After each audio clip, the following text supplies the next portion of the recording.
una revisión numérica del problema que estamos viendo y esta es la estimación al 2030 de las muertes por causa cardiovascular. Vean ustedes que en comparación al segundo perseguidor, pues lejos la enfermedad cardiovascular es mucho más prevalente. Tenemos acá diabetes, tuberculosis, malarias, condiciones infecciosas, enfermedad pulmonar.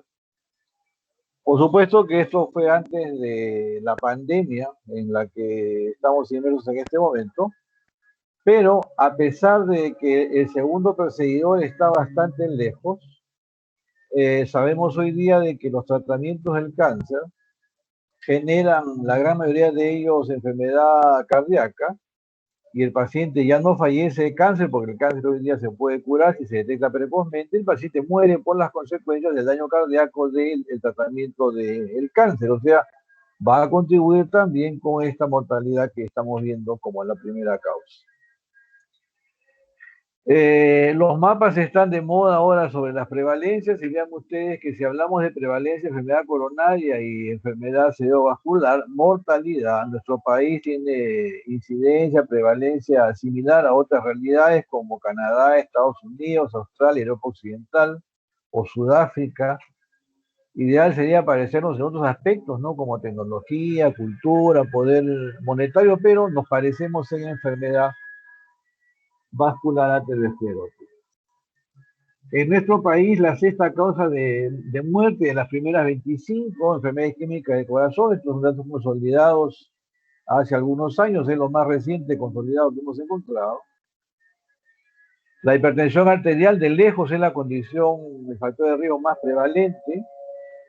Esto se va a hablar más en detalle cuando se haga la clase de hipertensión arterial, pero es bueno saber de que la prevalencia estimada al día de hoy 2021 es de más de 30%. Se estaba desarrollando el estudio Tornasol 3 del 2019, tuvo que tenerse por la pandemia, pero vean ustedes que es un problema bastante serio y sobre todo este grupo de aquí, que son los prehipertensos, que son los pacientes entre 120 y 139, que como veremos ya no más se habla de prehipertensión, esto es las guías de la Sociedad Latinoamericana de Hipertensión, estamos en América Latina, y vean ustedes que lo que se denominaba prehipertensión de 121 a 139, ahora es presión arterial normal, lo normal alta sí sobrepasa 130. Hipertensión propiamente dicho ya empieza por encima de 140.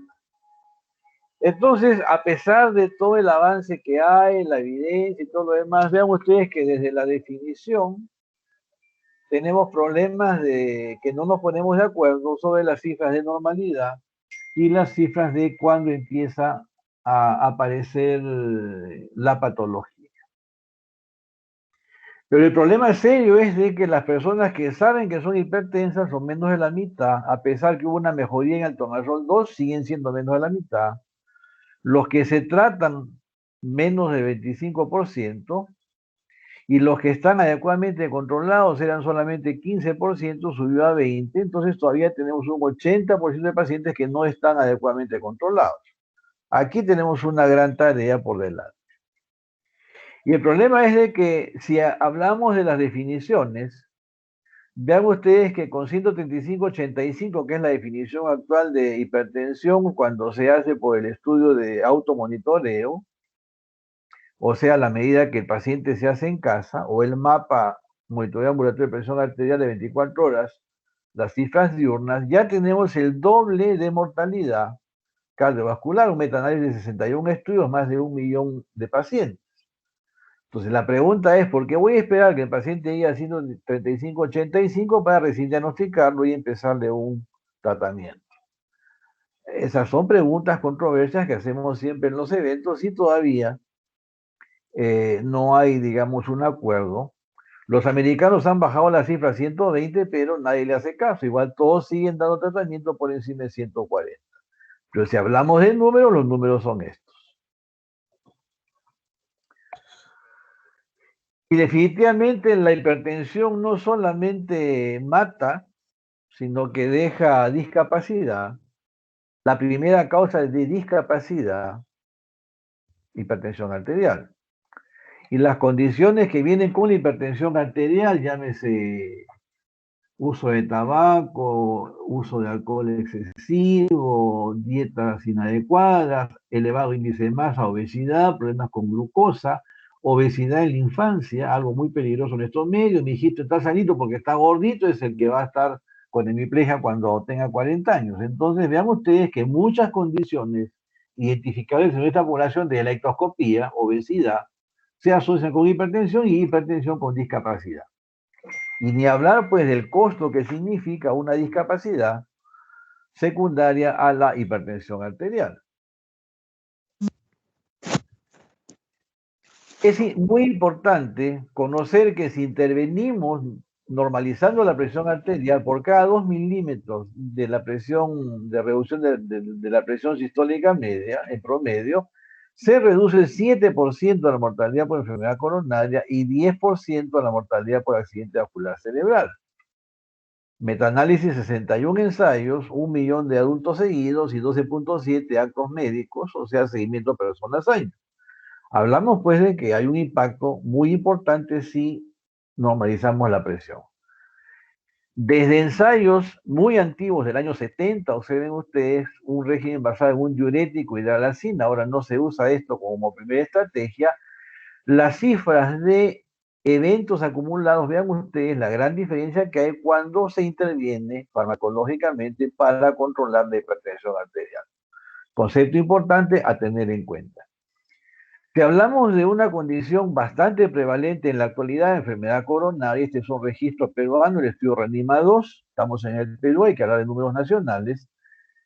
El grupo etario entre 40 y 60, vean ustedes que casi 30% de los pacientes con infarto de miocardio están en este grupo etario. Gente que definitivamente todavía está en una actividad productiva, bueno, los que están empleados, porque ahora hay mucha gente de esta edad que está desocupados, pero vean ustedes de que cada vez gente más joven, incluso menos de 40 años, ya tienen problemas de infarto agudo de miocardio. El gran grupo sigue siendo más de 60, pero nos preocupa este grupo y mucho más el grupo menor de 40 años, que cada vez recibimos más pacientes con infarto. Y como las oportunidades deben ser similares para ambos géneros, las damas también están teniendo infarto, incluso mujeres jóvenes también tienen infarto. Entonces estamos ante un problema muy serio, un problema universal, y si analizamos lo que viene junto con el infarto, estudio REANIMA 2 igualmente, hipertensión arterial, primera condición asociada, sobrepeso, obesidad, segunda condición asociada, le siguen los problemas de dislipidemia, luego diabetes y tabaquismo casi en igualdad de cifras. Entonces, si ectoscópicamente podemos ver nosotros la obesidad y vemos que el paciente que tiene sobrepeso, cuando le dan 10 centavos menos en el vuelto del ómnibus, reacciona como si lo estuviesen matando, ahí se están activando todas las cascadas que regulan el tono vascular, sistema adrenérgico, renina, angiotensina, aldosterona, catecolaminas, endotelinas, vasopresina. Comprendemos por qué el estrés psicosocial es una condición muy importante en nuestra población de América Latina, que tiene relación directa pues con los números de enfermedad coronaria que hemos presentado al inicio. El tema de la dislipidemia en nuestra población es triglicéridos elevados, HDL bajo, esa es una dislipidemia muy heterogénica, característica de la población de América Latina. No la tienen los europeos. Y eso es producto en parte de la nutrición de nuestra población, muy rica en harinas, pan, fideos, definitivamente eso eleva triglicéridos y los triglicéridos son precursores de LDL de molécula pequeña altamente aterogénea. Entonces, vean ustedes que poco a poco estamos viendo que las características poblacionales nos van poniendo en una situación de riesgo importante. ¿Cómo hacemos un diagnóstico de enfermedades cardiovasculares? Definitivamente la secuencia, como la mencionamos en el primer curso, empieza con una adecuada historia clínica, un examen físico completo, y en este curso vamos a ver el desarrollo de los exámenes auxiliares, las estrategias terapéuticas para solucionar el problema clínico que el paciente tiene. Pero esta secuencia no siempre se puede hacer porque en nuestra especialidad, más de la mitad de los pacientes, el primer contacto es en área crítica, en emergencia. Paciente que llega con un edema agudo pulmonar a emergencia, paciente que llega con un síndrome de dolor torácico agudo o que llega con una arritmia, entonces no tenemos el tiempo necesario para hacer, como mencionamos, toda la secuencia de una historia clínica, con anamnesis, antecedentes, fisiológicos, patológicos, personales. Cuando terminamos el paciente ya se murió. Entonces hay que analizar en qué escenario clínico estamos para ver cuál es la mejor estrategia y la más útil para el paciente de obtener información. En un paciente agudo, definitivamente la litoscopía es fundamental. En pocos segundos podemos nosotros tener idea si hay o no hay hiperactividad enérgica, si hay o no hay hipertensión venocapilar, si hay o no hay elevación de la presión de aurícula izquierda, y en base a eso empezar con síndromes clínicos. Este gráfico lo presentamos también en la clase el curso anterior de semiología. El problema principal que vemos nosotros es cuando el corazón no funciona bien, o sea, insuficiencia cardíaca. Acá hay todo un mundo, fracción de eyección reducida, preservada, intermedia. Cada año cambian las definiciones, pero igual el corazón no funciona bien y no mantiene un adecuado gasto cardíaco. Por mencionar algunos puntos, por ejemplo, si el problema es un corazón que no se contrae bien, semiológicamente, pues la característica es un tercer ruido, y si palpamos la región precordial, un impulso articular izquierdo. Corazón se dilató, no se contrae. Si el tema es que el corazón se contrae, pero no relaja bien, no hay un buen llenado, y eso eleva la presión capilar pulmonar, la presencia de un cuarto ruido, o el antecedente de hipertensión arterial o de factores de riesgo coronario, me orientan a que el mecanismo puede ser una disfunción diastólica.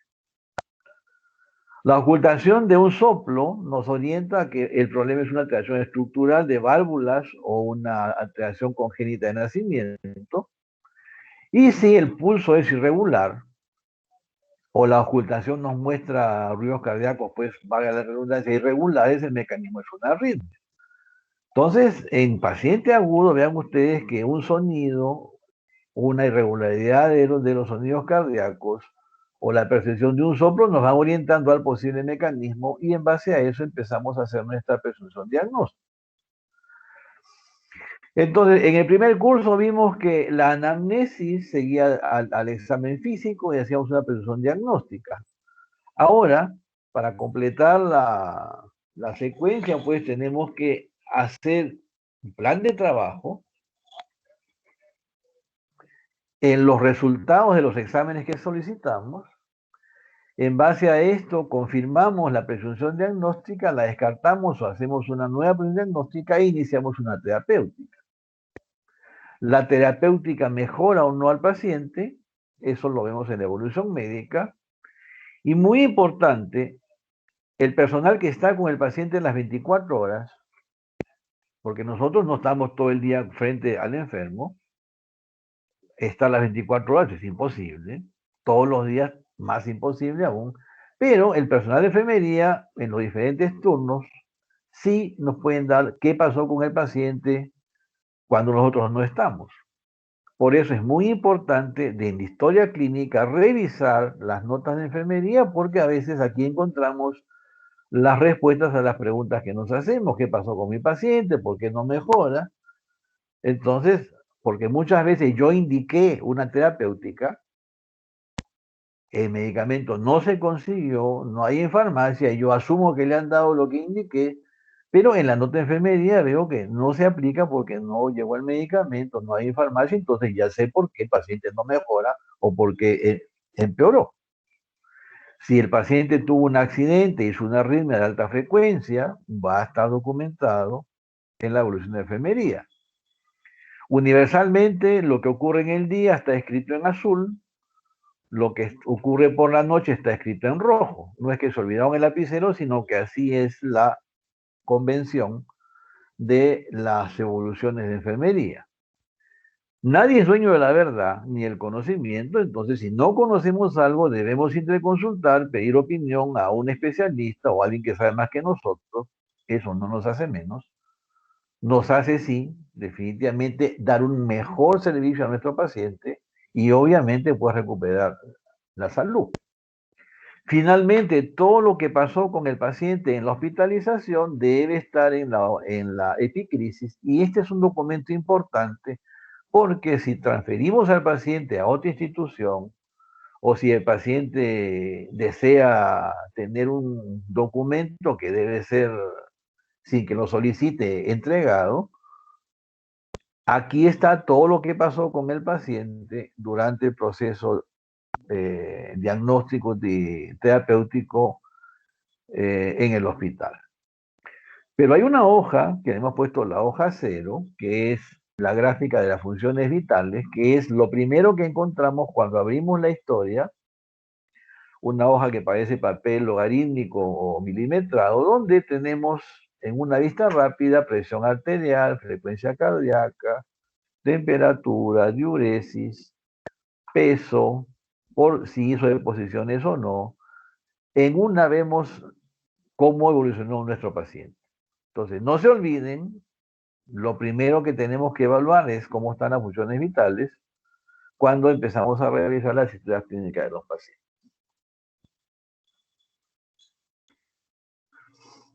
Este es un caso clínico, alguna vez lo hemos presentado.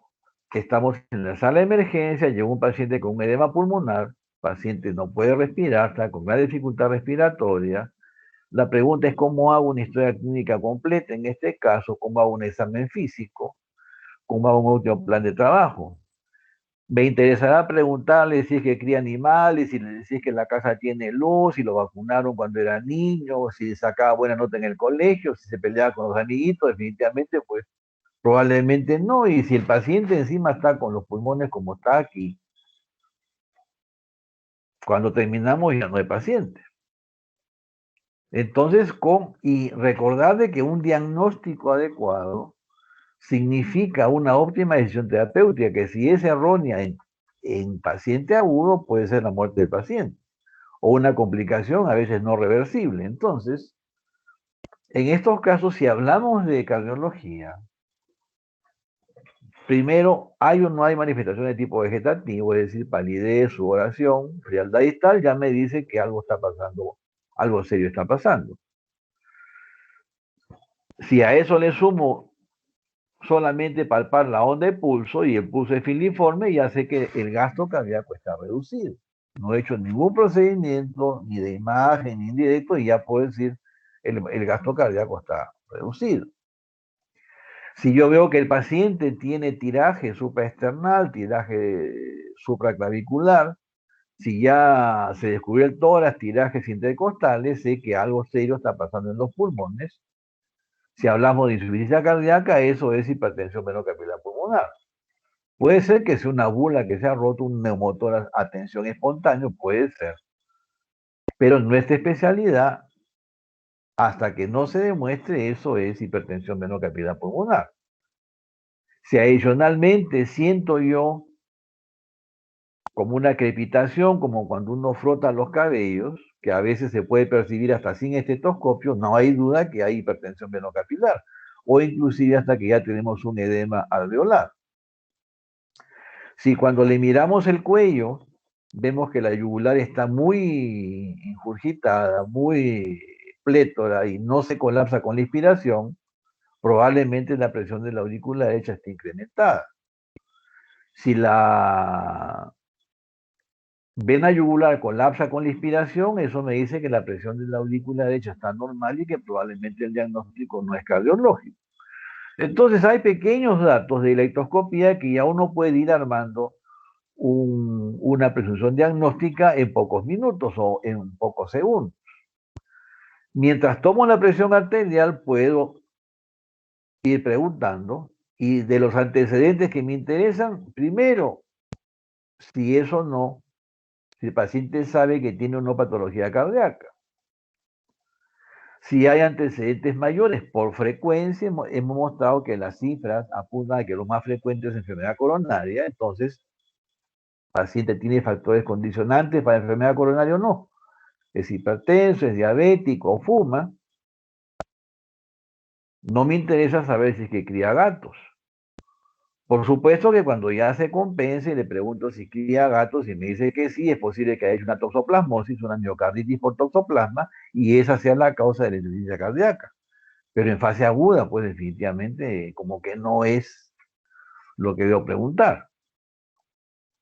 Y muchas veces la anamnesis tiene que ser indirecta. ¿Por qué? Porque el paciente a veces no está en condiciones de darme una información completa. Y ahí tengo que tener pues la acuciosidad de preguntar qué relación tiene la persona que me da la información con el paciente. Porque si es el chofer de la ambulancia que lo encontró en la calle, pues probablemente no sepa nada sobre el paciente. Si es un vecino, no necesariamente, pero si es el hijo, la esposa, definitivamente la información es mucho más confiable. Este paciente, una breve historia, dama de 51 años, un año de evolución, episodio de palpitaciones frecuentes, 2 horas antes del ingreso, hablamos de un problema hiperagudo, se acentúan las palpitaciones, se asocia a disnea, rápidamente llega a ortopnea, diaforesis, frialdad distal, el pulso es filiforme, los ríos cardíacos son de baja intensidad, taquicárdicos, no se percibió soplos, crepitantes en los teteros de ambos emitoras, edema de miembros inferiores. Definitivamente, solamente con la ectoscopía y la información reducida acá, probablemente me oriento yo a que las palpitaciones puedan tener algo que ver con el estado hemodinámico, pero si ponemos, hacemos un examen básico, un electrocardiograma, definitivamente podemos tener esta información que la paciente está con una taquicardia de alta frecuencia y ya me oriento a que el mecanismo es una arritmia, pero que el corazón debe tener alguna alteración estructural que hace de que no tolere una frecuencia cardíaca que para su edad puede tolerar. Porque acá la frecuencia cardíaca está en 150 por minuto, la frecuencia máxima para una mujer de 51 años es 149, o sea, está dentro de lo que debe tolerar, no, hasta 159, está dentro de lo que debe tolerar. ¿Qué pasó? Que no tolera una frecuencia aeróbica para su edad. Entonces ahí ya pues tengo que pensar que probablemente hay alguna condición mecánica. El electro me dice de que hay predominancia del ventrículo derecho. Vamos a ver más adelante cómo reconocer esto. Y es necesario otro nivel diagnóstico, porque ya tengo 2 exámenes básicos. Tengo una radiografía de tórax, tengo un electrocardiograma, un síndrome clínico, un posible mecanismo que es una arritmia, pero la causa de todo esto, examen con imagen. Entonces, tenemos una arritmia de alta frecuencia, una insuficiencia cardíaca, pareciera ser que hay alguna alteración estructural, pero todavía no sé qué es. Definitivamente las imágenes son muy importantes en los pacientes agudos en emergencia y un examen con imagen me puede contestar, es valvulopatía, nació con alguna alteración estructural, una enfermedad primaria del músculo cardíaco, un ventrículo rígido en alta frecuencia, edema pulmonar, es una enfermedad coronaria aguda, o es un compromiso miocárdico asociado a una enfermedad sistémica, por mencionar, de repente un lupus, una esclerodermia, o no es ninguna de las anteriores, no hay nada como ver el problema en tiempo real, y tenemos pues el tercer nivel para un diagnóstico que es la imagen cardíaca avanzada, resonancia, tomografía, medicina nuclear o eco. A la cabeza del paciente tenemos el ecocardiograma y el eco pues definitivamente nos dice que en nuestra paciente el diagnóstico es un tumor cardíaco que está obstruyendo el tracto de entrada del ventrículo izquierdo, funciona como una estenosis mitral severa, fisiopatológicamente así se comporta, obstruye la llegada de sangre de las venas pulmonares hacia la aurícula, preocupa casi toda la aurícula. Entonces hablamos de un síndrome obstructivo del tracto de entrada del ventrículo izquierdo. La sangre que no puede ingresar en alta frecuencia se estanca en el pulmón y por eso el paciente llegó con un edema pulmonar gatillado por la aparición de una arritmia de alta frecuencia. Observen ustedes, prácticamente la masa ocupa toda la aurícula. Comprenderán que si algo es lesivo a esta paciente es que suba la frecuencia cardíaca, porque estos pacientes dependen de una frecuencia cardíaca muy baja para que el llenado sea óptimo. Solución, tenemos que sacar la masa. Afortunadamente, a las 10 horas que hicimos el eco, la paciente estaba en sala de operaciones, había todos los insumos, esto es antes del CIS, ya se abrió el corazón, ya está la máquina corazón-pulmón haciendo las veces, manteniendo la circulación, pero el cirujano abre la aurícula y procede a retirar la masa, que fue un mixoma de aurícula izquierda, que en la anatomía patológica se confirmó el diagnóstico, una tumoración benigna, paciente curada. Entonces, en este caso se completó el proceso, síndrome clínico, insuficiencia cardíaca, mecanismo, una arritmia de alta frecuencia que ocasionó un síndrome obstructivo del tracto de entrada, etiología, una tumoración de aurícula izquierda. Definitivamente, ideal sería que en todos los diagnósticos tengamos todos los criterios y en base a esto hacer una estadística de salud óptima, ¿no? Entonces, entrando en revisión, el ciclo cardíaco es un fenómeno biológico que como producto tiene pues una perfusión de los tejidos. Para que exista una adecuada perfusión tisular tenemos que tener tres condiciones. Primero, un tejido que se contraiga y se relaje, tanto los ventrículos como las aurículas, porque si no hay relajación, no hay contracción, definitivamente no hay gasto cardíaco. Entonces, primero, músculo tiene que estar en buenas condiciones. Segundo, el músculo tiene que relajarse lo suficientemente para que permita un óptimo ingreso de volumen, tanto a los ventrículos como a las aurículas procedientes de las venas pulmonares o de las venas sistémicas si hablamos de la aurícula derecha. Tenemos que tener una adecuada función de las válvulas para que cuando el corazón se contraiga, la sangre salga hacia los grandes vasos y no se regrese hacia las aurículas. Si todo funciona bien, tenemos el volumen que sale en cada minuto, abastece los requerimientos metabólicos tisulares y el paciente pues tiene una calidad funcional y una capacidad funcional normal. Es decir, ausencia de síntomas a grandes esfuerzos. Pero cuando el corazón empieza a tener problemas, podemos tener nosotros tres tipos de compromiso. Podemos tener modificaciones que hacen de que la diástole no sea adecuada.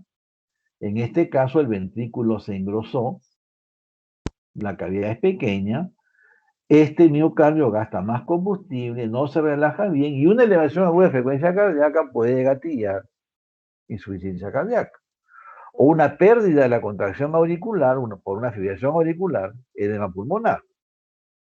Puede ser de que la noxa dilató el corazón, y vean ustedes que es totalmente diferente la estructura de este corazón a este corazón. Aquí las cuatro cavidades están comprometidas.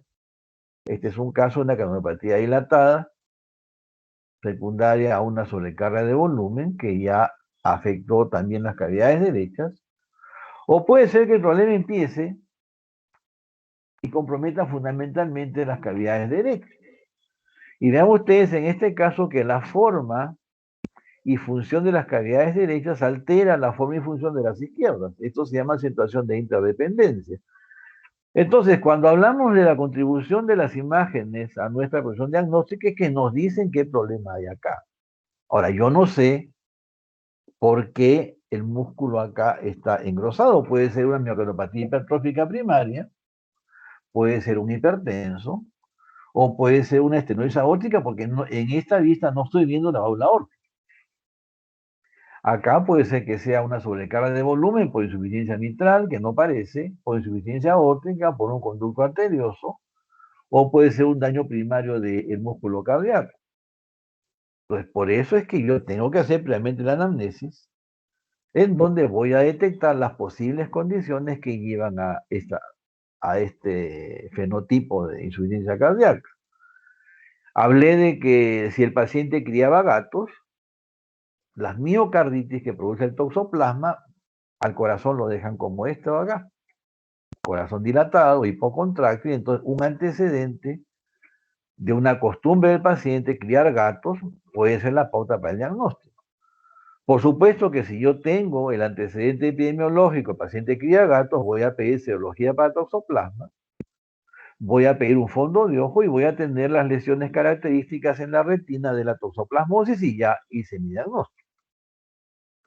En este caso, probablemente puede ser una hipertensión pulmonar primaria, puede ser un cortocircuito. Definitivamente hay que hacer primero la anamnesis porque partir de la imagen en forma retrógrada no siempre se puede hacer el diagnóstico correcto, a menos que tengamos la visión completa de las 52 imágenes que incluyen un ecocardiograma completo.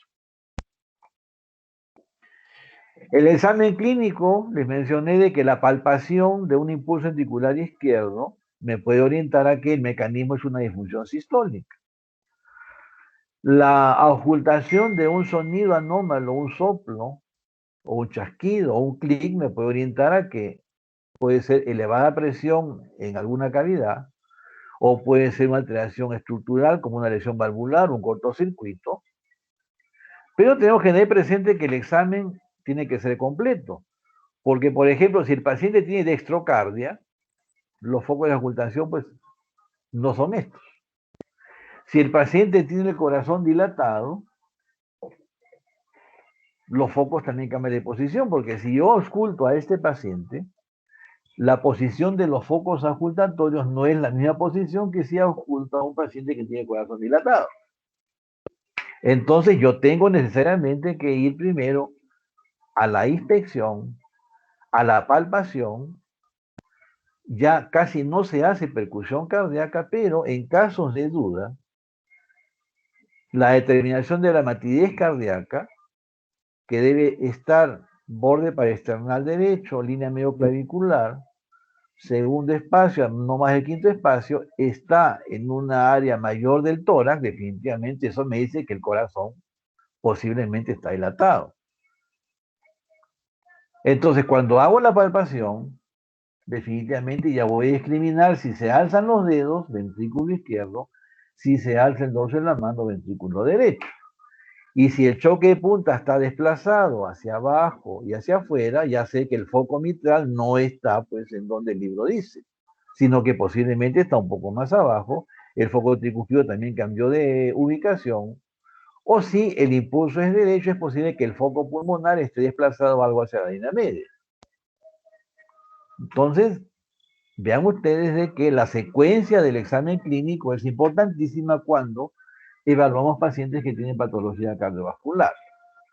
Pero siempre tenemos que explicar al paciente por qué el examen se hace con el tórax descubierto. Porque todo es mal interpretado, y acá tengo que decirles que antes de hacer alguna maniobra de examen físico, hay que explicarle al paciente qué se va a hacer, por qué se va a hacer, qué información se necesita.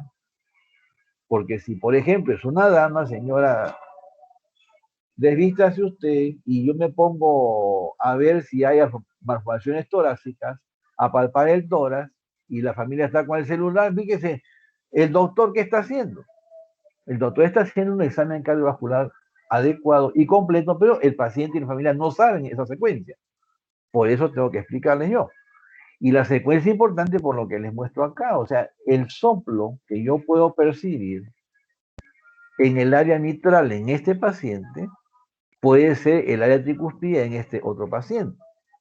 Entonces, no se olviden ustedes, la matidez cardíaca nos puede contestar preguntas, nos puede decir si el corazón está en una posición anómala, esta es una estrocardia.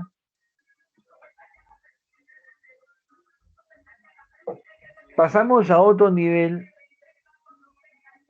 Ahora tenemos un corazón con la señal de color, geometría normal, forma triangular del corazón, del ventrículo izquierdo, triangular del derecho, un cuadrado mal hecho en la aurícula izquierda, un triángulo mal hecho en la aurícula. Estas son las formas normales. Si les pregunto si los dos corazones son iguales, pues la diferencia es obvia, ¿no? Este corazón está dilatado, la forma acá se hace como una especie de 8. La aurícula izquierda, ven ustedes que se ha dilatado, no se mueve como esta aurícula de aquí. Las cavidades derechas están un poquito más grandes. ¿Qué pasó acá? Este paciente tuvo un infarto. Toda esta zona es una cicatriz de infarto. La zona del infarto o la zona que debe ser como esta imagen triangular, vean ustedes que parece un globo, esto es lo que se llama remodelado excéntrico posinfarto.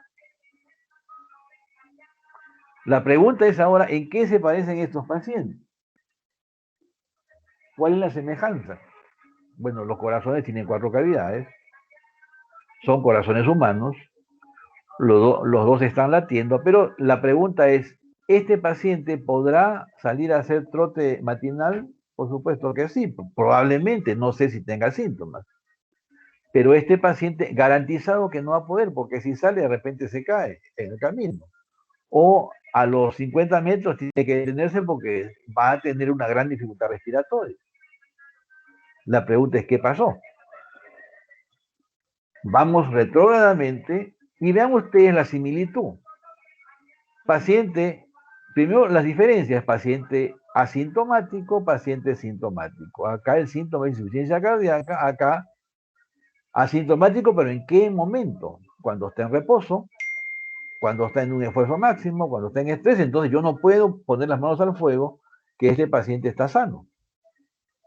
Si hago una indagación de antecedentes, por supuesto, orientados a patología cardiovascular.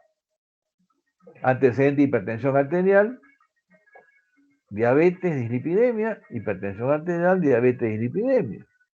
Fumador, enfermedad vascular silente, secuela de un infarto. Entonces, acá llegué tarde y acá llegué a tiempo. Entonces, nuestra obligación es descubrir si el paciente tiene o no riesgo de desarrollar una secuela que le va a alterar tanto la expectativa de vida como la calidad de vida. ¿En qué escenario clínico podemos hacer esto? En los exámenes preventivos o en los exámenes de descarte de enfermedad, que hay muchos pacientes, por ejemplo, las compañías de seguros, esto debiera ser universal, pero funciona solamente en los seguros privados, que uno paga un seguro privado y anualmente tiene derecho a un examen preventivo, que incluye descarte de factores de riesgo y descarte de patología cardiovascular. Es terrible no saber que tenemos los factores condicionantes y llegar al hospital o al acto médico con una condición como la que estamos presentando acá. Este humito azul que aparece aquí es que hay una insuficiencia mitral porque la forma del ventrículo cambió, la geometría del ventrículo cambió, los músculos papilares cambiaron de posición, están traccionando los velos de la mitral y esta no cierra por completo cuando se produce la sístole. Y lo común que los dos pacientes, como consecuencia de los factores de riesgo, tenían enfermedad vascular aterosclerótica. Solo que en este paciente llegué antes, en este paciente llegamos tarde. Por eso cuando las últimas guías dicen de que el ultrasonido vascular no sirve, yo pongo mis dudas porque efectivamente me permite hacer un diagnóstico subclínico de enfermedad. Por supuesto que no voy a ir de frente a hacer un ecocarotidio, pues tengo que saber si el paciente tiene o no problemas. Acá, historia familiar también es importante, para poder predecir de que tenemos enfermedad vascular y que se nos viene un accidente como el que les muestro aquí y evitar que se produzca. A veces definitivamente no hay que hacer mucho esfuerzo. Este paciente va a llegar con edema pulmonar porque hay una insuficiencia mitral aguda, se ha roto la válvula mitral. La etiología es una endocarditis, esto que se ven acá como unos puntitos blancos, son vegetaciones que son acúmulos de bacterias y tejido conectivo, producto de la infección de la válvula mitral y del aparato subvalvular mitral.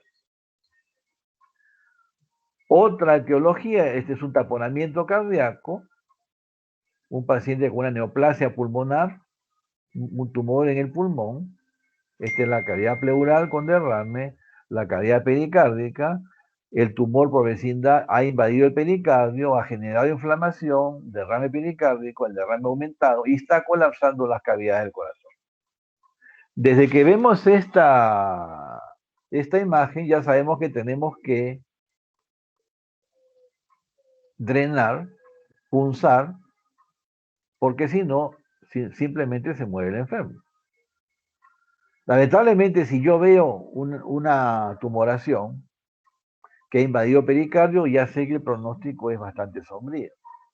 Pero en la actualidad podemos nosotros hacer una tipificación de las células, podemos ver si es o no radiosensible o es o no quimiosensible, y hay muchos tumores que son aparatosos como este, que con el tratamiento actual del cáncer pueden mejorar el pronóstico de los pacientes en años. Pero si no hago el diagnóstico a tiempo y no tengo la curiosidad de no solamente decir, hay un derrame, púnselo, pero no vi más allá que es el tumor, y cuando punzo, no hago las órdenes para los exámenes porque todo el mundo quiere punzar y hasta a veces vemos que los residentes, los internos, oye, yo ya tengo 5 punciones, yo tengo 6, te gano. Yo hice 8, sí, pero más importante que 8 punciones es haber llenado las órdenes que me van a permitir ver qué características de este derrame y en base a eso hacer el diagnóstico y el tratamiento.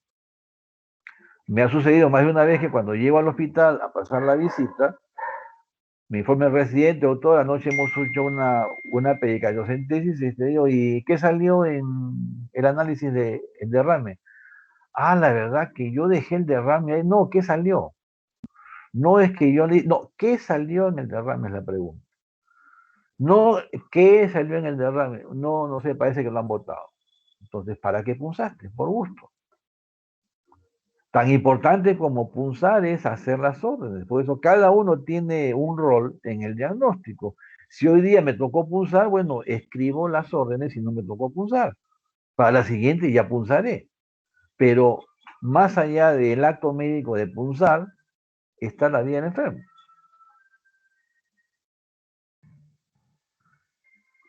Los mecanismos de injuria también son identificables, pues a veces en forma muy sencilla. Por ejemplo, la sobrecarga sistólica. Si escucho un soplo eyectivo aórtico, ya sé que el mecanismo es sobrecarga hemodinámica en la sístole. Un remodelado del ventrículo izquierdo totalmente distinto a si la sobrecarga es de volumen. Descubro esto por un soplo sistólico de regurgitación mitral, un soplo diastólico de regurgitación aórtica. En este caso voy a palpar un impulso auricular izquierdo importante. Aquí voy a percibir un cuarto ruido.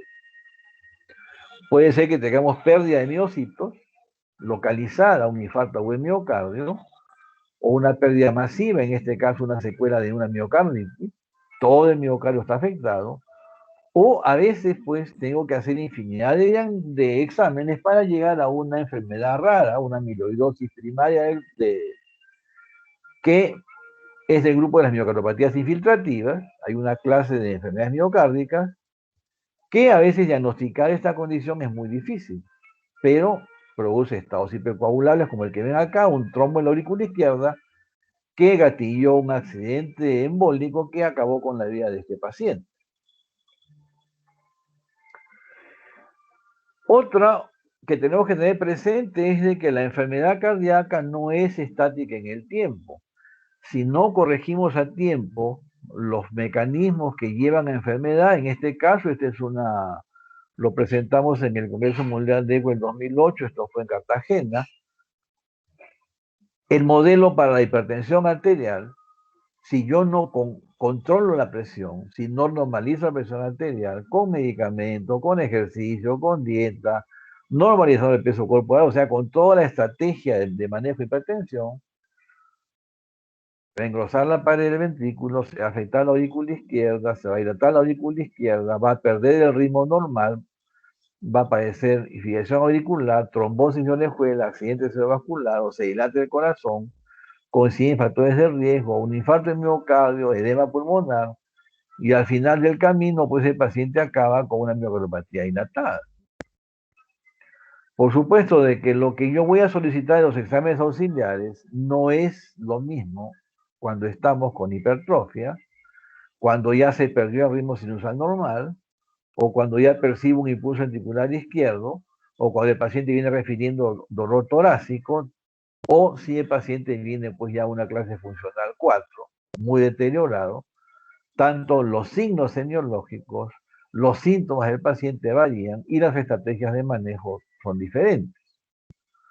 Yo no puedo manejar solamente normalizando la presión arterial a un paciente que ya tiene infarto, un paciente que ya tiene fibrilación auricular, o que ya tiene el corazón dilatándose, o que ya está en un estadio avanzado de enfermedad. Si no conozco los diversos estadios fisiopatológicos, no voy a obtener la información, ni voy a reconocer la información, ni la voy a solicitar cuando hago un requerimiento de algún procedimiento complementario. Entonces, regresando al ciclo cardíaco, si todo funciona bien en el corazón, va a haber un fenómeno eléctrico que es lo que inicia todo, por movimiento de iones, sodio, calcio, cloro y potasio, que genera el impulso cardíaco, un impulso eléctrico que es detectable con un galvanómetro en forma de ondas, que son las ondas electrocardiográficas. Por convención se definen onda P, contracción auricular, QRS, despolarización ventricular, ST es onda T, repolarización ventricular.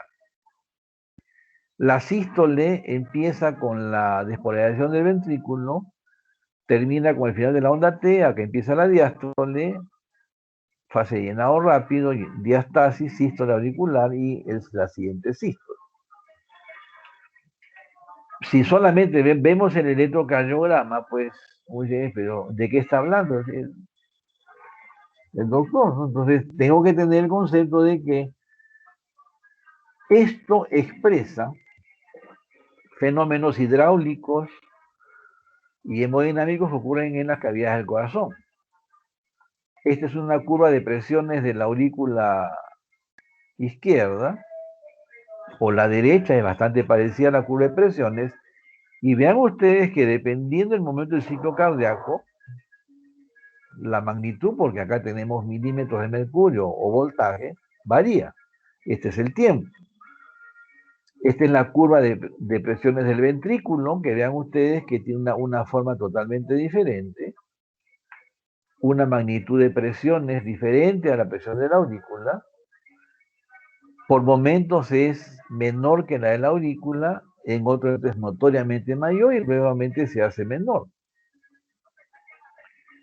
Tenemos acá que cuando se entrecruzan las curvas se produce un sonido que es el primer ruido cardíaco.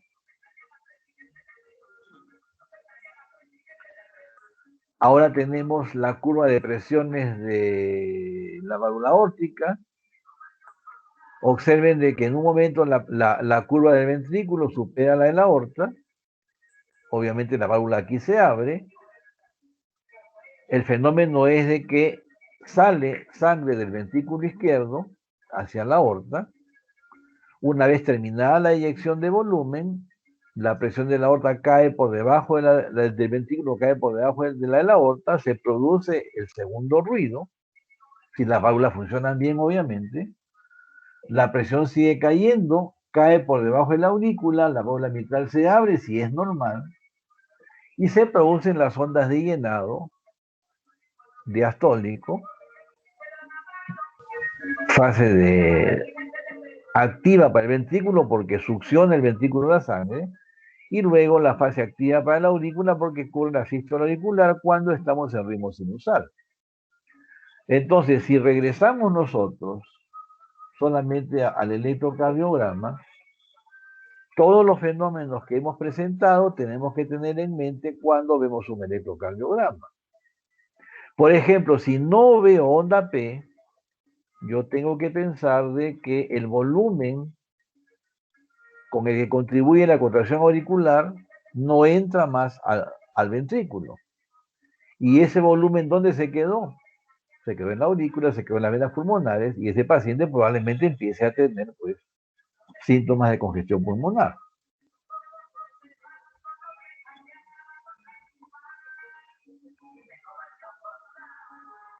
Entonces, este es un concepto para demostrarles de que el volumen se puede calcular en base a estos aspectos. Antes hemos presentado los corazones donde se veía, mejor vamos a regresar para que se entienda. Acá yo veo el tracto de salida del ventrículo izquierdo, porque es una vista de ventrículo izquierdo y aorta, y acá yo veo el tracto de entrada del ventrículo izquierdo. Podemos congelar la imagen en diástole, congelar la imagen en sístole y medir el diámetro, si congelé en sístole de la vía de salida, si congelé en diástole de la vía de entrada. El diámetro entre dos es el radio, multiplicado por 3.1416 es el lado de la circunferencia, que es lo que se asume que es la forma que tiene tanto el tracto de entrada como el tracto de salida. Entonces, ya sé el área de la vía de entrada, el área de la vía de salida. El humo de colores podemos detectarlo con la señal espectral Doppler, que son estas imágenes triangulares. Vean ustedes de que la vía de salida es diferente que la vía de entrada. Entonces, si yo quiero saber qué volumen sale en cada latido, luego de infinidad de estudios, se demostró que el área del espectro de flujo y del espectro de flujo de toda la mitral, multiplicada por el área de la vía de salida, es el volumen del cilindro, equivalente al volumen que ingresa al corazón y el volumen que sale. Entonces, para los volúmenes se asumió que el espectro de flujo era equivalente a la altura del cilindro. Entonces, si yo quiero calcular el volumen del cilindro por el curso de geometría, área en la base por la altura es el volumen del cilindro. Área el tracto de salida por el área del espectro de flujo es el volumen que sale del corazón o el volumen que ingresa al corazón. Así, es sencillo la forma como calculamos nosotros los volúmenes por ecocardiografía.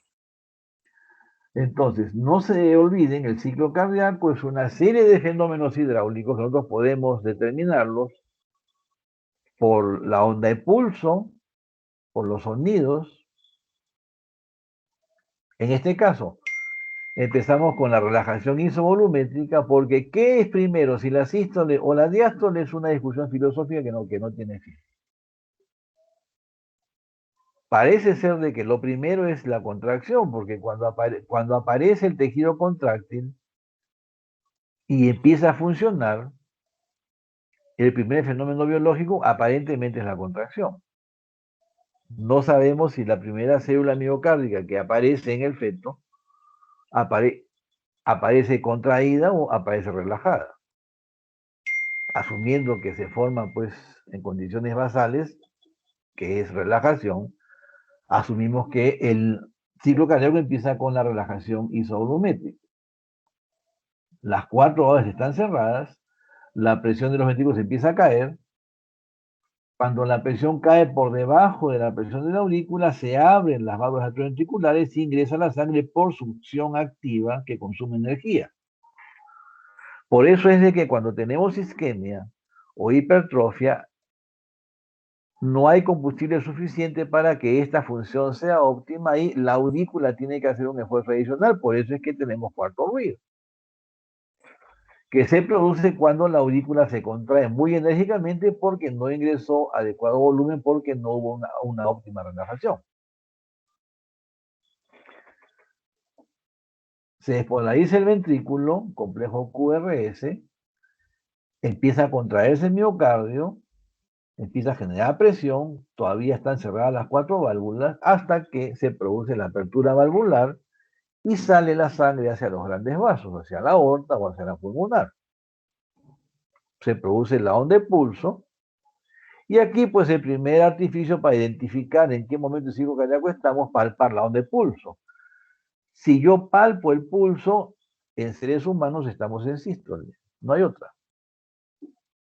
Si no palpo el pulso, o pálpense ustedes el pulso radial, el momento en que no sienten pulsación, estamos en diástole.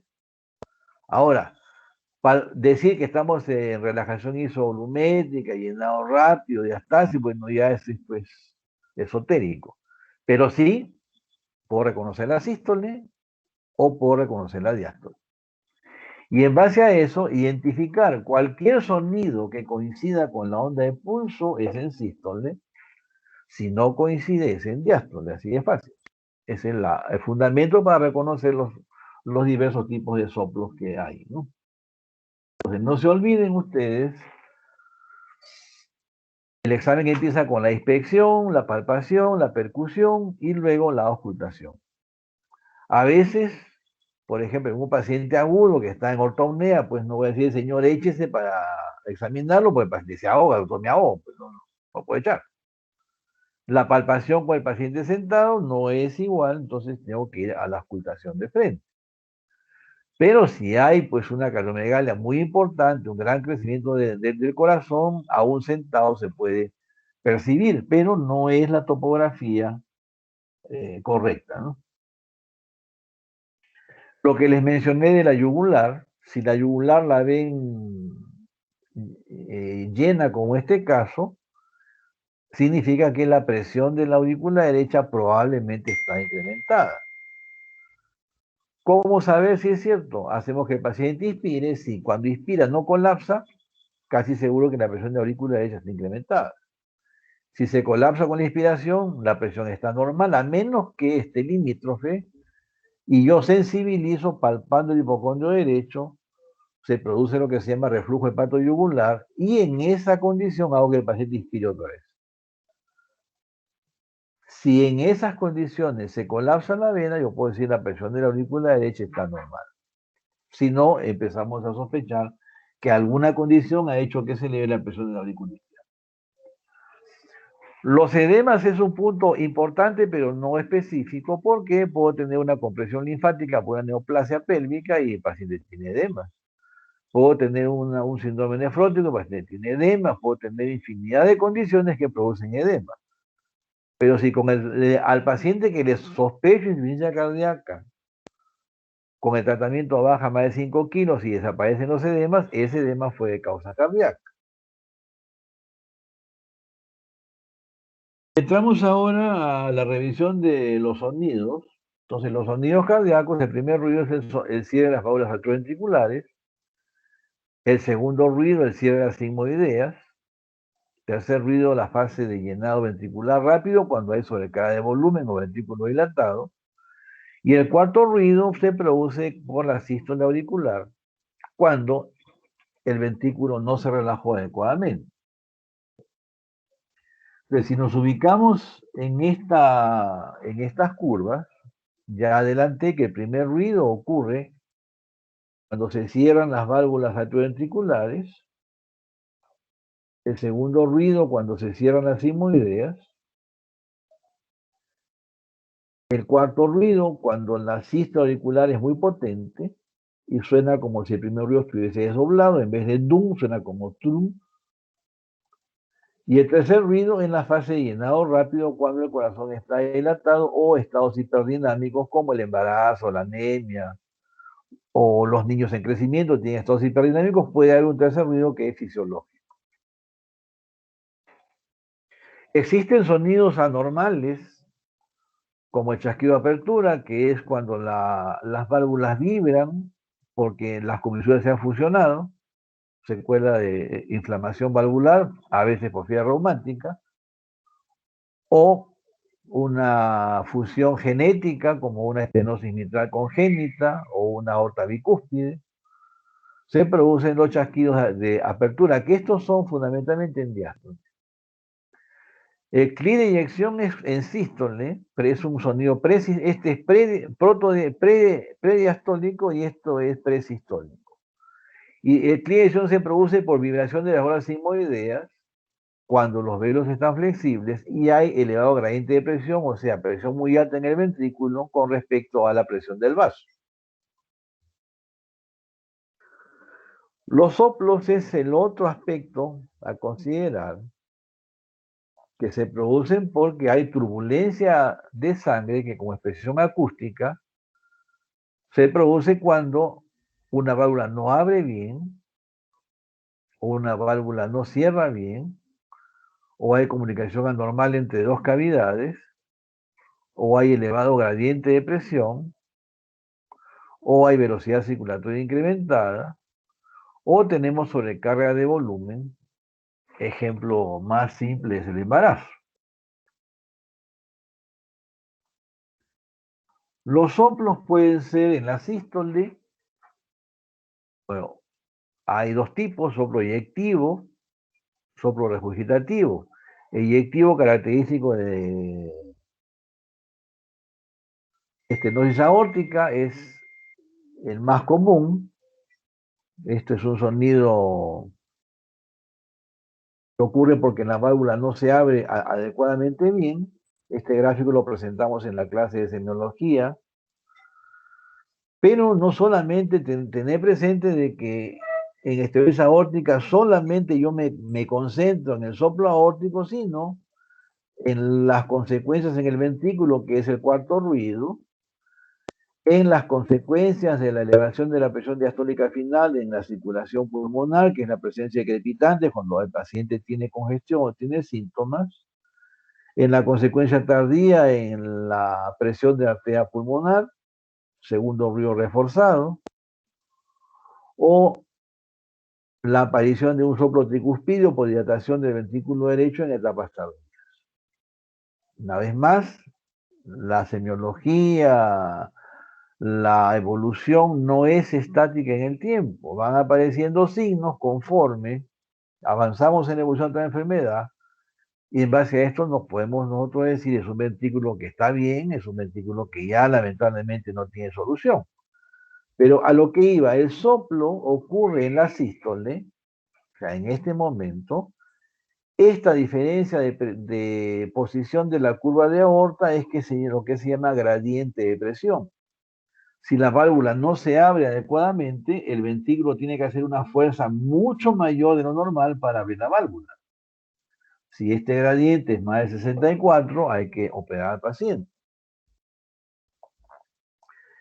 Si la bola está flexible, se produce el CLI de eyección sistólico y la turbulencia en sangre, que es el soplo mesosistólico, creciendo, rasposo, áspero, o como lo decimos a veces jocosamente, el soplo resfriado, porque suena exactamente así. Coincide con la onda de pulso. En insuficiencia mitral, el tema es que no cierra adecuadamente la válvula mitral en sístole y la sangre se regresa del ventrículo hacia la aurícula. Comprenderán ustedes de que el volumen que regresa se suma al volumen que normalmente baja de las venas pulmonares, y esto pues dilata la aurícula izquierda, y este volumen aumentado va al ventrículo y lo dilata. Entonces no solamente me quedo con el soplo, sino que ya voy a tener un choque de punta amplio o un impulso ventricular izquierdo. Esto probablemente se va a hablar más en detalle cuando hagan la clase de insuficiencia mitral.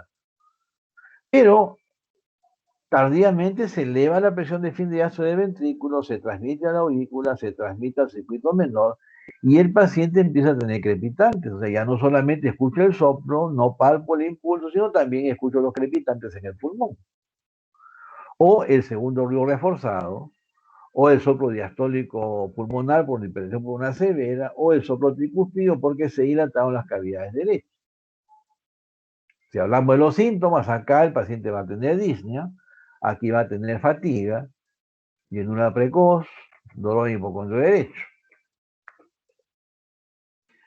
Si vamos al soplo, que es lo que estábamos hablando, el soplo es holosistólico, o sea, desde que la presión del ventrículo supera la de la aurícula, empieza la turbulencia. Y el soplo es en chorro de vapor, es muy diferente que el soplo eyectivo. Esto es como cuando uno sopla en las velas de cumpleaños, muy diferente, y coincide con los de pulso. Y observen que no hay gradiente entre el ventrículo y la arteria aorta. Acá ven ustedes la turbulencia, soplo sistólico de insuficiencia mitral.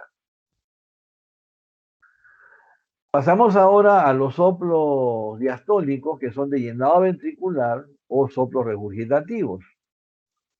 Aquí las lesiones características es la típica, es la estenosis mitral, que como ustedes saben es una puerta que no abre adecuadamente entre el ventrículo, entre la aurícula izquierda y el ventrículo izquierdo. La consecuencia, pues ustedes la ven acá, la aurícula se dilata porque hay dificultades para enviar la sangre al ventrículo. El ventrículo no tiene por qué afectarse, entonces es imposible que una estenosis mitral tenga impulso ventricular izquierdo o choque de punta amplio, a menos que ya, como vamos a ver a continuación, tengamos que la elevada presión de la aurícula izquierda produjo hipertensión pulmonar y esto produce pues crecimiento de las cavidades derechas. Ahí sí voy a tener un impulso, pero es un impulso ventricular derecho. En este caso, la turbulencia es en diástole. Cuando se debe abrir adecuadamente la válvula mitral, en este punto no se abre. Si la válvula es flexible, se escucha un chasquido de apertura que cuanto más precoz es, más cerrada está la válvula. Si desaparece el chasquido, la válvula se calcificó. Así de fácil. Y tenemos la turbulencia, este es un soplo motorizado porque suena como un motorcito. Y si estamos en ritmo sinusal, hay un refuerzo presistólico. Perdón un momento. ¿Aló?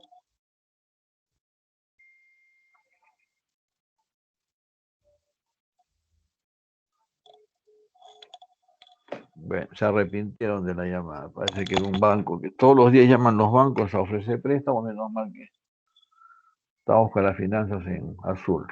Y si estamos en ritmo sinusal, la intensidad del soplo aumenta el refuerzo presistólico. Si desaparece el refuerzo presistólico, desapareció el ritmo sinusal, no se olviden.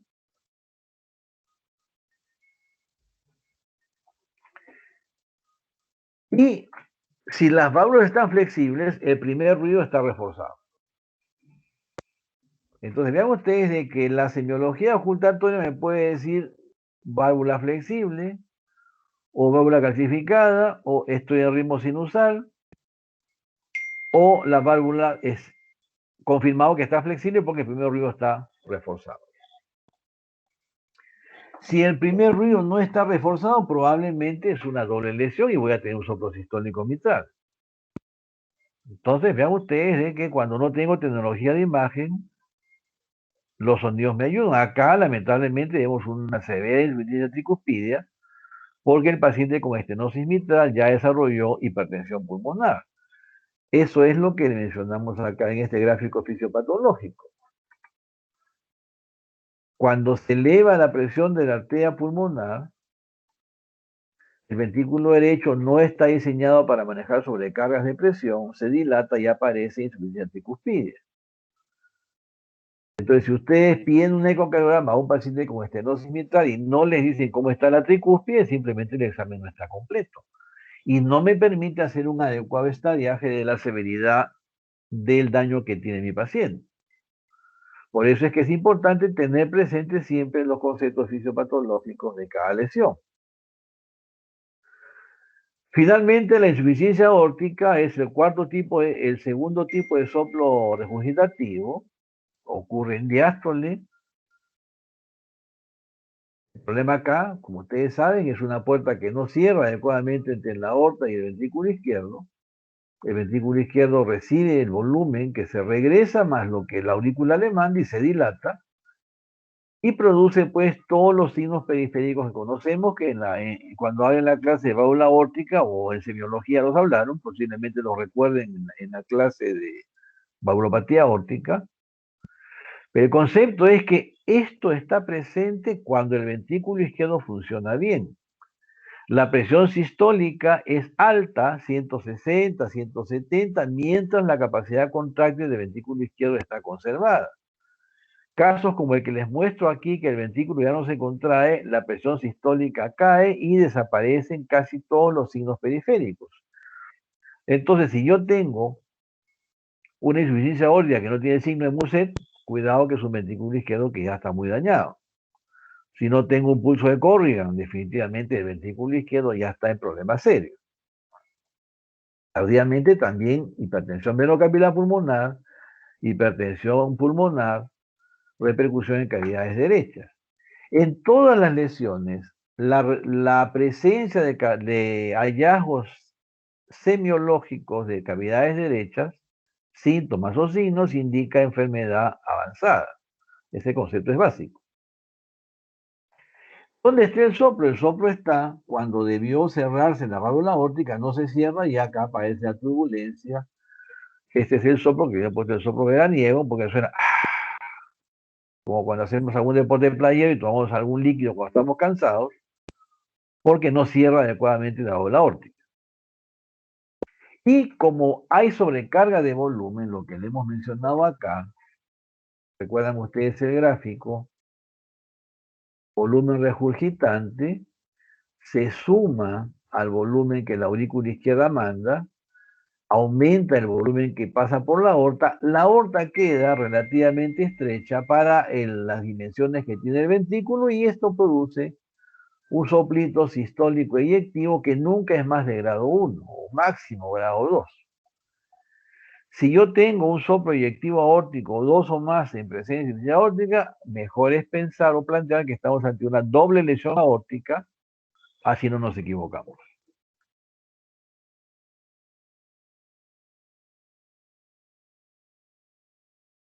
Esto está repetido. Hay un tercer tipo de soplo, que es el soplo continuo, que ocurre en todo el ciclo cardíaco. Si hablamos de condiciones asociadas, conducto arterioso persistente, ventana aortopulmonar, fístula arteriovenosa pulmonar, o aneurisma roto del seno valsalva hacia la aurícula derecha. Son las 4 condiciones a tener en mente cuando hay un soplo continuo. En este caso hemos dibujado el conducto arterioso, que vean ustedes, es una puerta o una comunicación anómala entre la rama izquierda de la arteria pulmonar y la aorta descendente. La presión acá es 120, acá es 25 en sístole, la sangre se va de la aorta hacia la arteria pulmonar. Y vean ustedes que genera una sobrecarga de volumen de los pulmones. El pulmón va a reaccionar tratando de normalizar, entonces si hay elevación de la presión arterial pulmonar es para normalizar la sobrecarga de volumen. Pero observen ustedes de que tardíamente el ventrículo izquierdo se afecta, se eleva la presión telediastólica, esta se transmite al circuito pulmonar y aparece hipertensión pulmonar por un segundo mecanismo. Entonces, en el conducto tenemos hipertensión precapilar y postcapilar. Este concepto lo vamos a hablar un poco mejor cuando hablemos en la tercera clase de cardiopatías congénitas. Pero sepan ustedes de que en el soplo continuo, en todo momento la presión de la aorta es mayor que la pulmonar. Si hablamos de ventana aortopulmonar o de conducto arterioso, entonces la turbulencia es en todo el ciclo cardíaco. Más intensa en sístole, menos intensa en diástole. Las características y la intensidad del soplo varía dependiendo el grado de evolución natural o en qué momento estamos con el paciente. Entonces, como conclusiones de esta primera parte, diremos de que el síndrome clínico de la enfermedad cardiovascular es la insuficiencia cardíaca. Dependiendo de qué válvula o estructura esté afectada, ventrículo, aurícula, tabiques, hay una cámara que sufre el impacto hemodinámico, por eso tener presente siempre el gráfico de los círculos, y en base a eso ubicamos nosotros la secuencia evolutiva de la enfermedad. Existen signos característicos de los mecanismos patológicos de cada tipo de lesión, sea estenosis, regurgitación o cortocircuito. En todos los pacientes con enfermedad cardíaca se debe evaluar el compromiso del circuito menor, pues este tiene implicancia pronóstica, no se olviden de esto. Cuando no tenemos tecnología para el diagnóstico, nuestros 5 sentidos son la herramienta más importante para el diagnóstico. he podido demostrarles de que el tacto es muy importante para determinar gasto cardíaco, porque si yo palpo la onda de pulso de poca amplitud, un pulso filiforme, si algo está mal es el gasto cardíaco. Si yo veo que el paciente tiene tirajes, la presión capilar pulmonar debe estar incrementada. Si yo veo que la yugular está ingurgitada, probablemente la presión de la aurícula de ella está incrementada. Si yo veo que el paciente tiene activación del sistema vegetativo, sudoración, palidez, frialdad distal, definitivamente el problema que hay es grave. Entonces, no tener tecnologías no significa hacer diagnósticos adecuados. Muy bien, esta es la primera parte. Esto fue en Marrakech, al otro lado del mundo, el norte de África. Acá hablamos sobre enfermedad pericárdica. Muy bonita la ciudad moderna y la ciudad antigua. Este es un espectáculo. Por acá pasan camiones, carretas, motos, caballos, camellos, pero inolvidable experiencia vivimos acá en Marrakech. Muy bien, vamos a hacer una pausa de 5 minutos para hacer la segunda parte, que es una parte, diría,